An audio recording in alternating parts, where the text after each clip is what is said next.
आपका ET now स्वदेश में मैं हूं शरद दुबे और आप देख रहे हैं हमारी खास पेशकश एफएनओ जंक्शन, जहां पे अगले आधे घंटे हम पूरा आपको एक्शन दिखाएंगे। कहां पे इंडेक्स स्ट्रैटेजीज होनी चाहिए, कमाई के मौके किधर बन रहे हैं, कुछ कहीं पे पुट्स या कॉल्स या इंपॉर्टेंट टेक्निकल पिक्स हमारे गेस्ट की तरफ से। एक बार बाजार की चेक ले लेते हैं और यहाँ पे देखेंगे कि ओवरऑल जो है बाजार एक कंसोलिडेशन फेज पे आ गया है।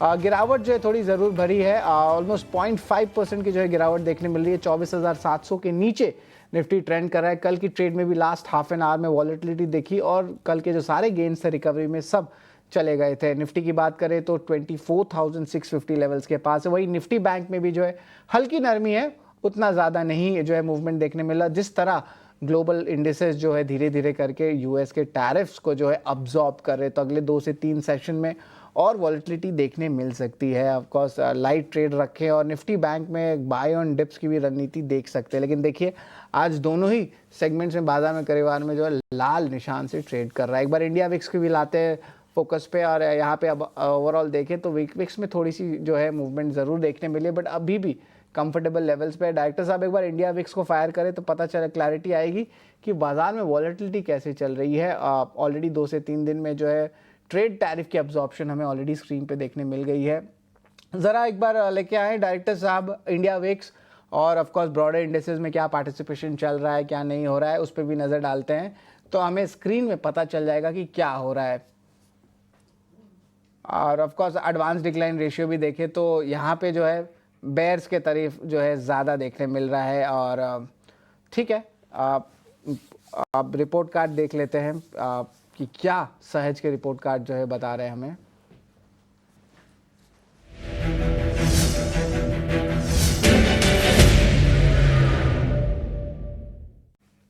सहज के रिपोर्ट कार्ड में अगर हम बात करें तो जियो फाइनेंशियल सर्विसेज और डिलीवरी, ये दोनों स्टॉक्स पे जो है एक अच्छी मोमेंटम देखने मिली है। और यहाँ पे देखें तो लगभग डिलीवरी में 2% का अपमूव और जियो फाइनेंशियल की बात करें तो 1.5% की अपमूव देखने मिल रही है। तो चलिए बाजार जो है यहाँ पे एक रेंज में है, थोड़ी नेगेटिव बायस के साथ ट्रेड कर रहा है। कहीं अर्निंग्स इंपैक्ट आ रही है, कहीं खबरों वाले शेयर्स आ रहे हैं, कहीं पे सेक्टोरल अपमूव आ रहा है। लेकिन सारे डिटेल्स को बताने के लिए और सिंप्लीफाई करने के लिए कमाई के मौके कहाँ बनते हैं, हमारे साथ जुड़ रहे हैं man of Motilal Chandan Tapadia. Good afternoon Chandan sir. बाजार देखे तो एक टाइप से कंसोलिडेशन तो नहीं कहेंगे लेकिन एक नेगेटिव बायस ज़रूर आ गए, खास करके निफ्टी को लेके। तो ज़रा बताएं निफ्टी बैंक में क्या स्ट्रैटेजी रहनी चाहिए। और देखिए बहुत सारे इवेंट्स आ सकते हैं, अनाउंसमेंट्स आ सकते हैं, वीकेंड का ट्रम्प का कुछ भरोसा नहीं है, तो क्या ट्रेड लाइट रखे पोजीशंस की यहाँ पे कुछ और पोजीशंस बना सकते हैं। आज फ्राइडे भी है, ज़रा बताएं। गुड आफ्टरनून शरद जी, बहुत बहुत धन्यवाद। बिल्कुल बाजार थोड़ा सा ग्लोबल चिंता और ट्रम्प की टैरिफ की वजह से थोड़ा सा परेशान है। तो सबसे पहले तो जय मां कामाख्या, मैं गुवाहाटी से हूं और आपके साथ लाइव शो कर रहा हूं आज। तो गुवाहाटी का इन्वेस्टर सेमिनार है और गुवाहाटी के जितने भी इन्वेस्टर उन सबको बहुत बहुत बधाई हो। बिल्कुल मार्केट में वॉलेटिलिटी है और आप देखिए कल के दिन भी एक अच्छी खासी रिकवरी हुई थी। तो कंसर्न बाजार में यह है कि रिकवरी टिक नहीं पा रही है। कल के दिन इंडेक्स ने 24,956 तक हाई मारे थे और exactly 50 day exponential moving average को सरपास नहीं किया। पिछले 5 दिनों की मैं बात करूं तो 24,600 बार बार सपोर्ट के तौर पे काम कर रहा है। आज भी शुरुआती तौर में थोड़ी रिकवरी हुई थी बट 24,800 पार नहीं कर पाया, वापिस 24,650 के आसपास है। तो वीकली चार्ट सेटअप थोड़ा सा सहमा हुआ है और वहां पे लोअर टॉप लोअर बॉटम के सीक्वेंस बन रहे हैं। मेरा ऐसा मानना है कि या तो 50 डे एक्सपोनेंशियल मूविंग एवरेज निकाले तब बाजार में स्टेबिलिटी बनेगी, और या फिर नीचे में 24,442 एक मेजर सपोर्ट है, वहां पे बाइंग इंटरेस्ट आएगा। तो एज ऑफ नाउ स्ट्रक्चर तो वीक है क्योंकि बाउंस टिक नहीं पा रहे। हालांकि कल की रिकवरी रिमार्केबल थी बट जब तक ये बाउंस नहीं टिकता है तब तक आपका 24,850 24,900 एक हर्डल का काम करेगा और नीचे में 24,442 सपोर्ट के तौर पे यूज करना चाहिए। 3-4 डेटा सेटअप की मैं यदि बात करूं यहाँ पे तो एफआईएस का जो लॉन्ग शॉर्ट रेशियो है वो लगभग 9-10% के आसपास आ चुका है। हालांकि इतना कम रेशियो एक नेगेटिविटी भी बता रहा है बट साथ में ओवरसोल्ड साइन भी बता रहा है। इंडिया विक्स है उसमें 2 दिन से स्पर्ट देखने को मिला है, लगभग 11.78 है। तो data setup, call writing, put call ratio और टेक्निकल थोड़े से सहमे हुए, इसके लिए लग रहा है कि वापस नीचे में 24,442 तक के लेवल छुए जा सकते हैं। बट साथ में ये भी सलाह रहेगी कि आप ट्रेडर हो तो जरूर नीचे का डिक्लाइन आप प्ले करें, बट आप यदि इन्वेस्टर हो तो मेरे हिसाब से जो भी 2-4 दिन में स्टेबिलिटी आएगी वो बाजार को वापस एक नया बॉटम दिखाते हुए नजर आ सकती है। क्या इंपॉर्टेंट लेवल्स रहेंगे चंदन निफ्टी के लिए अगर ट्रेडर के हिसाब से? हर्डल रहेगा 24,850। ठीक है, हर्डल रेट 24,850 रहेगा, 24,420 स्टॉप लॉस मान के चल सकते हैं, ये कह रहे हैं आप? 24,442 प्रिसाइसिवली 24,442। 24,442 शॉर्ट की राय है? बिल्कुल जी बिल्कुल, ठीक है। तो निफ्टी में अगर आज ट्रेडर है तो इस पे भी जो है इंपॉर्टेंट कॉल पे नज़र रखें। इन्वेस्टर है तो ऑफकोर्स एक बॉटम आएगा तो बाय ऑन डिप की रणनीति भी रख सकते हैं। लॉन्ग टर्म ट्रेंड उतना भी खराब नहीं है। निफ्टी बैंक पे क्या राय रहेगी? बिल्कुल, देखिए बैंक निफ्टी की भी बात करें तो रेट सेंसिटिव इंडेक्स में भी एक थोड़ा सा रेंज बाउंड बायस आज देखने को मिला है। कल एक रिकवरी हुई थी बट उस रिकवरी में 56,500 निकाल नहीं पाया, 56,400 तक का बाउंस हुआ और उसके बाद में कहीं ना कहीं 56,000 के नीचे स्टेबल हुआ। आज थोड़ा सा रेंज बाउंड बायस यहाँ पे देखने को मिल रही है, एक inside bar kind of pattern बन रहा है और 200 पॉइंट की दायरे में ये कामकाज कर रहा है। बट 56,000 के ऊपर टिकना बहुत जरूरी है, वो नहीं टिकता है तो नीचे में 55,500 55,250 तक के डाउन साइड भी यहाँ पे टेस्ट हो सकते हैं। वीकली चार्ट में lower top lower bottom formation बन रहे हैं और डेली चार्ट में ये 50 डे एक्सपोनेंशियल मूविंग एवरेज को फ्लर्ट कर रहा है। तो 56,000 का लेवल निकले तभी स्टेबिलिटी है, अदरवाइज नीचे में 55,500 और 55,250 भी रीटेस्ट हो सकते हैं। बिल्कुल, तो यहाँ पे ट्रेड अभी ले कि हल्के रहे हैं अभी निफ्टी बैंक पे? यदि मान लो ट्रेड लेना है तो निफ्टी में नेगेटिव साइड में ले सकते हो, बैंक निफ्टी को थोड़ा सा रेंज बाउंड बायस के लिए छोड़ देना चाहिए। परफेक्ट, बढ़िया जो है राय आई है। लेकिन चलिए अब चलते हैं ताज़ा खरीदारी वाले शेयर्स की तरफ। वायदे बाजार में कौन से शेयर्स हैं जहाँ पे हम अच्छी लॉन्ग बिल्डअप देख रहे हैं?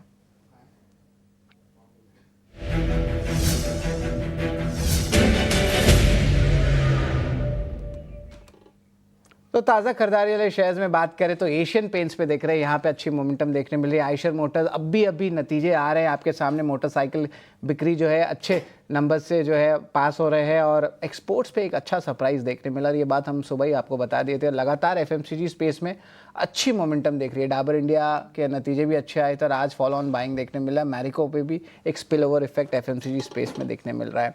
सबसे पहले आयशर मोटर्स पे ही बात कर लेते हैं। चंदन, आप चार्ट्स पे क्या लग रहा है? 5500 लेवल्स के ऊपर आया और अभी देखिए शूट कर रहा है ऊपर, 1% के ऊपर ट्रेड कर रहा है आयशर मोटर्स। जरा बताएं क्या रणनीति होनी चाहिए आयशर मोटर्स पे? देखिए आयशर मोटर में बाय ऑन डिक्लाइंस की रणनीति देखने को मिल रही है। पिछले 5 दिनों में ये 5350 का बेस बनाया। आज शुरुआती दौर में 5700 तक के स्विंग भी देखने को मिले थे, प्रिसाइसिवली 5670 तक के हाई बने। उसके बाद जो डिक्लाइन आए हैं वो वापस खरीदारी में तब्दील हो रहे हैं। वीकली चार्ट में रेंज बाउंड बायस है, daily chart by on decline के संकेत इंडिकेट कर रहा है। तो 5425 एक मेजर सपोर्ट का काम करेगा और 5425 के सपोर्ट से कहीं ना कहीं 5670 से लेकर 5700 तक के स्विंग यहाँ पे बन सकते हैं। आज वॉल्यूम भी अच्छा है और डेटा के हिसाब से देखें तो 2-3% का ओपन इंटरेस्ट भी है। कॉर्पोरेट एक्शन काउंटर में जरूर है बट सपोर्ट बेस्ड बाइंग यहाँ पे बनेगा। तो यहाँ पे जो खरीदारी की राय है 5525 रहेगा इसका। अभी तो करंट प्राइस है तो इसका स्टॉप लॉस क्या रहेगा? 5420, 5420 के सपोर्ट से 5670 5700 तक के टारगेट। ओके ठीक है, 5670-57 के जो टारगेट और 5420 जो है टारगेट प्राइस आ रहा है, तो इस पे भी जो है नज़र रहेगी। आयशर मोटर्स के अलावा चंदन, एफएमसीजी पैक में बहुत अच्छा स्ट्रेंथ आ रहा है, लगातार 5 दिन बाइंग देखने मिल रही है। अब बहुत सारे लोग हैं जो बोलते हैं यार वैल्यूएशंस बहुत महंगे हैं, फ्लाइट टू सेफ्टी की बात करते हैं, लेकिन हम टेक्निकली देखना चाहते हैं कि यहाँ पे और भी जो है मोमेंटम देखने मिल सकता है। देखिए डाबर को देखें, मारिको को देखें, यहाँ पे आपको लग रहा है कि कोई भी एक एफएमसीजी स्टॉक है जो यहाँ पे और भी तेजी बाकी है, अगर उसको राइड कर सकते हैं तो कौन से स्टॉक रहेगा? बिल्कुल, देखिए पिछले 2 दिनों में आप देखोगे डाबर एचयूएल जैसे काउंटर में अच्छा खासा मूव देखने को मिल रहा है। यदि आप मेरे को एक आइडिया पिक करने की बात करोगे तो मैं डाबर पे खरीदारी की सलाह दूंगा। पिछले 3-4 दिनों में एक नीचे के लेवल से अच्छा खासा रिकवरी हुई है। इनफैक्ट इस दिस वीक 507 से लेके 547 तक का मूव बना है। डेली चार्ट में देखें तो लगभग 18-20 दिन का कंसोलिडेशन ब्रेकआउट होके 530 के ऊपर एक डिसाइसिव होल्ड मिल रहा है। तो 528 के सपोर्ट से यहाँ पे खरीदारी के मौके बनने चाहिए। ऊपर में लगभग 552 तक के टारगेट डाबर में बनने चाहिए। उसके अलावा एचयूएल में पिछले 2 दिन में काफी अच्छी तेजी हुई, हालांकि ऊपर के लेवल से वापस थोड़ा सा करेक्टिव मूव हुआ है बट मेजर ट्रेंड पॉजिटिव है। बाय ऑन डिक्लाइन कंटिन्यू रहेगा। कोई भी डिक्लाइन आता है 2500 की तरफ तो खरीदारी के मौके ढूंढने चाहिए। वापस एचयूएल जैसा काउंटर 2620 से लेके 2650 की तरफ जा सकता है। तो कहीं ना कहीं बाजार में थोड़ा सा ऊपर के लेवल से जो इंडेक्स में खरीद बिकवाली आ रही है उसके चलते सिलेक्टिव एफएमसीजी काउंटर में बाएंगे। तो डाबर, एशियन पेंट, HUL जैसे नाम आपको रडार पे रखने चाहिए। जी बिल्कुल, डाबर की बात हो गई, HUL की भी बात हो गई, एशियन पेंट्स पे भी ज़रा चंदन बता दे क्या इंपॉर्टेंट लेवल्स होने चाहिए। बिल्कुल, एशियन पेंट की बात करें तो ऐसा लग रहा है वापस थोड़ा सा काउंटर में अट्रैक्शन देखने को मिल रहा है, क्योंकि पिछले साल ये काउंटर थोड़ा सा एक नेगेटिव ट्रेजेक्टरी में था और एक बड़ा करेक्टिव मूव देखने को मिला। बट अभी पिछले लगभग 7-8 महीने से रेंज बाउंड बायस है और बार बार ये 2500 के ऊपर टिकने का प्रयास कर रहा है। मेरा ऐसा मानना है कि अब की बार 2500 के ऊपर टिकेगा तो वापस जो इसमें पहले जैसे स्ट्रेंथ थी उस तरह के मूवमेंट आएंगे। बट एज ऑफ नाउ 2500 एक बड़ा हर्डल रहेगा। फिलहाल रेंज बाउंड बायस की सलाह रहेगी। 2400 के सपोर्ट से 2500 तक के टारगेट यहाँ पे बनाए जा सकते हैं। बिल्कुल, 2400 का सपोर्ट, 2500 का टारगेट। एशियन पेंट्स पे ज़रूर नज़र रखिए। लास्ट ईयर स्टॉक बड़ा बीटिंग था, वैल्यूएशंस भी ठीक आ रहे हैं और अभी फेस्टिव सीजन आ रहा है और डेकोरेटिव सेगमेंट में सबसे ज़्यादा मार्केट शेयर किसका है, वो है एशियन पेंट्स का। तो अगर अर्बन डिमांड अप मूव आती है तो सबसे ज़्यादा स्टॉक जो मूव करेगा वो रहेगा एशियन पेंट्स। यही कहानी इमामी की है, जहाँ पे इनका रूरल एक्सपोजर बहुत ज़्यादा रहता है, तो जब भी रूरल अच्छी मूवमेंट आती है तो इमामी सबसे पहले भागता है। कल के ट्रेडिंग सेशन में आप देख भी लिए थे। लेकिन चलिए थोड़े शॉर्ट कवरिंग वाले शेयर्स पे भी चलते हैं कि शॉर्ट कवरिंग वाले शेयर्स एक बार डायरेक्टर साहब स्क्रीन पे फायर करें। कुछ लिस्ट है हमारे पास। ITC आई है, यहाँ पे ऑफकोर्स अर्निंग्स भी कल आने वाले हैं। TVS मोटर की भी बात करें, इंटरेस्टिंगली NHPC आ गया इस लिस्ट में। हालांकि स्टॉक ज़्यादा चलता नहीं है, एक छोटे से रेंज में रहता है, तो इस लिस्ट में बहुत वेरिड नंबर्स आ रहे हैं। मुझे सीमेंट्स पे लेके जो आपसे बात करनी है, सीमेंट के थोड़ी देर में आप कह सकते हैं कि ट्रेंड्स भी आने वाले, प्राइसिंग ट्रेंड। तो अगर थोड़ा इंफ्रा और कैपिटल गुड्स में पॉजिटिव लास्ट मंथ मूव था तो सीमेंट पे भी ऑफ कोर्स देखेंगे कि एक फॉलो ऑन अप मूव आ सकता है। अंबुजा सीमेंट्स 2% ऊपर है। चंदन ज़रा बताएं, सीमेंट में आपको कुछ अच्छा लग रहा है? अंबुजा सीमेंट भी हो सकता है, कोई और भी सीमेंट पैक पे जो है आप फोकस कर सकते हैं? देखिए, सीमेंट में अच्छा स्ट्रक्चर था, बट पिछले 2-3 दिन में जो मार्केट गिरा था तो most of the cement count थोड़े से डिक्लाइन देखते हुए नजर आए। ओवरऑल आप यदि काउंटर वाइज फोकस करें तो डालमिया भारत में भी रिकवरी है नीचे के लेवल से। इनफैक्ट 5-7 दिन पहले और 8 दिन पहले एक बड़े ब्रेकआउट की तैयारी हो रहा था, बट वापस एक रेंज बाउंड बायस बना, कल के दिन बॉटम बना है। तो यहाँ पे आपको 2180 के सपोर्ट से खरीदारी के मौके ढूंढने चाहिए। भले ही आज काउंटर 1% के आसपास डाउन है, बट बाई ऑन डिक्लाइन की रणनीति यहाँ पे बरकरार रहेगी। अंबुजा सीमेंट है, वहां पे ऐसा लग रहा है कि 8-9 दिन का करेक्टिव मूव कंप्लीट हुआ है। कल के दिन एक ऊपर के लेवल से गिरावट हुई थी 624 से 590, बट अगेन वापस वही 589 590 को सपोर्ट बनाया है, तो उसी लेवल को सपोर्ट बना सकते हैं ऊपर में 613-14 तक के टारगेट के लिए। तो I think selective cement counter में वापस एक सपोर्ट बेस्ड बाइंग आ रही है और अंबुजा सीमेंट डाल में जैसे काउंटर को यहाँ पे रडार पे रखा जा सकता है। नहीं बिल्कुल, दालमिया भारत का टारगेट प्राइस क्या रहेगा? स्टॉप लॉस तो आप बताए 2180 था। अंबुजा सीमेंट के नंबर्स मेरे पास आ गए हैं। टारगेट प्राइस क्या रहेगा दालमिया भारत का? बिल्कुल 2180 का यहाँ पे सपोर्ट रहेगा और ऊपर में हम लगभग यहाँ पे 2290 तक के टारगेट लगा रहे हैं। ये बिल्कुल 2290 तक के टारगेट्स रहेंगे। सपोर्ट 2180 का रहेगा। सीमेंट पे सेलेक्ट काउंटर्स पे नज़र रखिए।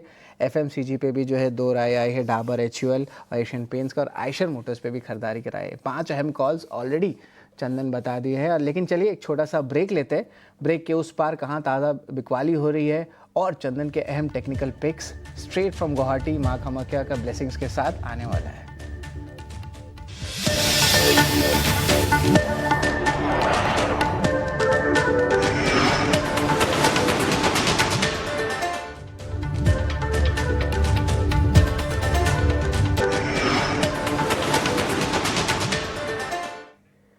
स्वागत है आपका FNO जंक्शन में और अब चलते हैं FNO बाजार के ताज़ा बिकवाली वाले शेयर्स की तरफ।